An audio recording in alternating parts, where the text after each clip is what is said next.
राष्ट्रपति पुतिन, राष्ट्रपति शी, राष्ट्रपति रामाफोसा, राष्ट्रपति बोल्सोनारो, नमस्कार। ब्रिक्स शिखर वार्ता में आप सभी का बहुत स्वागत है। ब्रिक्स की 15वीं वर्षगांठ पर इस समिट की अध्यक्षता करना मेरे लिए और भारत के लिए खुशी की बात है। आज की इस बैठक के लिए हमारे पास विस्तृत एजेंडा है। बैठक का एजेंडा आप सभी के पास भी है। यदि आप सभी की सहमति हो तो हम इस एजेंडा को अपना सकते हैं।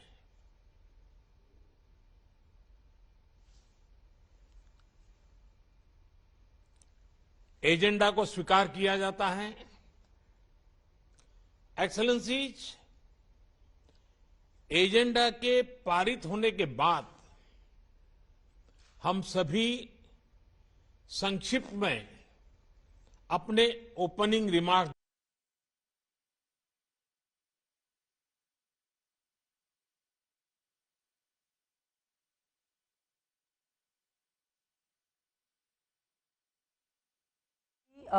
ब्रिक्स की अध्यक्षता करते हुए अपना संबोधन वो आगे बढ़ा रहे हैं। उन्होंने कहा कि भारत के लिए यह खुशी की बात है।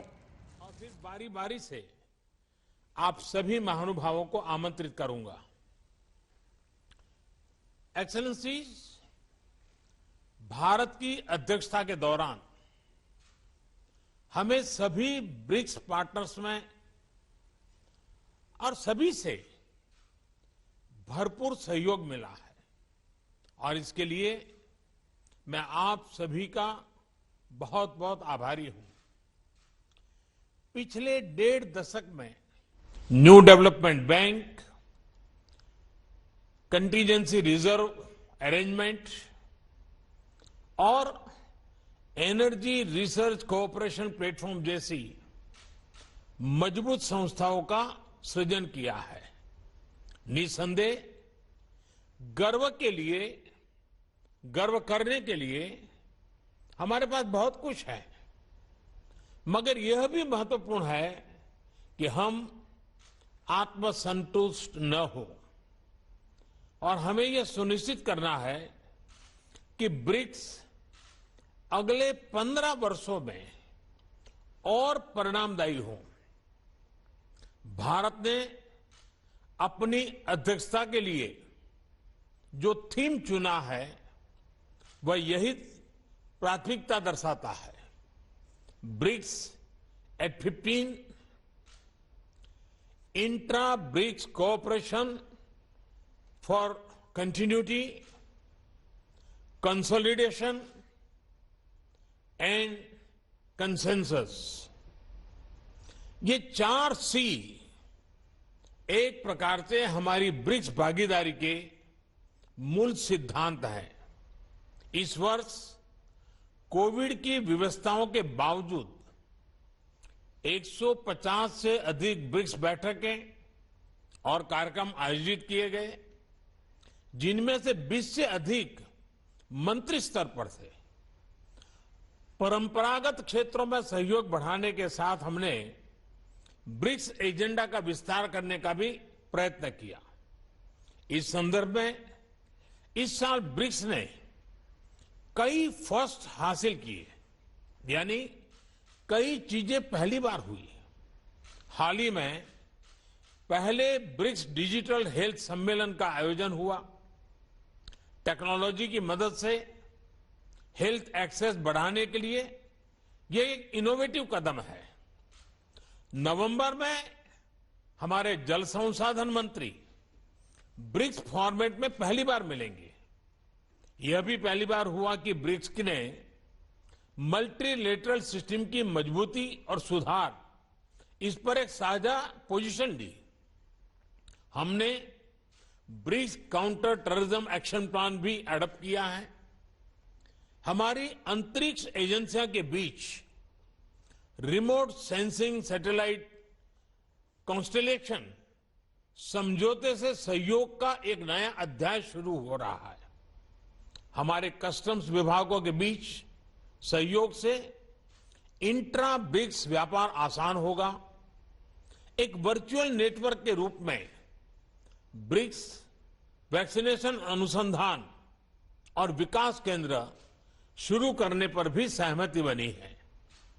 BRICS alliance on green tourism एक और नई पहल है। एक्सेलेंसीज, इन सभी नए इनिशिएटिव्स ने न सिर्फ हमारे नागरिकों को लाभ मिलेगा, हमारा ब्रिक्स संगठन भी आने वाले समय में प्रासंगिक रहेगा। मुझे विश्वास है कि आज की बैठक ब्रिक्स को भविष्य में और उपयोगी बनाने के लिए उपयुक्त दिशा देगी। हम महत्वपूर्ण वैश्विक तथा क्षेत्रीय मुद्दों पर भी चर्चा करेंगे। अब मैं आप सबसे अपने ओपनिंग रिमार्क्स साझा करने का अनुरोध करता हूं। सबसे पहले मैं राष्ट्रपति शी को आमंत्रित करता हूं।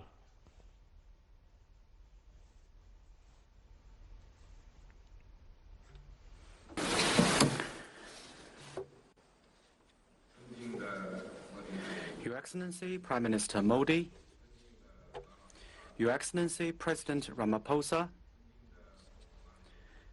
Your Excellency President Bolsonaro, Your Excellency President Putin, it's my great pleasure to meet you in virtual format and discuss BRICS cooperation. Prime Minister Modi, I want to thank you and the Indian government for the thoughtful arrangements. This year marks the 15th anniversary of BRICS cooperation. Over the past 15 years, our 5 countries have enhanced strategic communication and political trust in the spirit of openness, inclusiveness, and equality,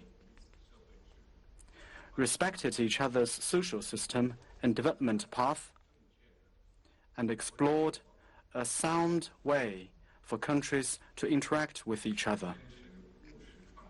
Our 5 countries have sought synergy between our development policies and drawn on our complementarities.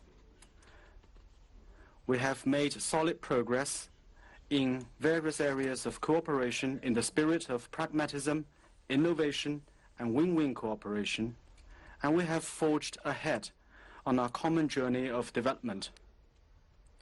Our 5 countries have supported multilateralism and taken part in global governance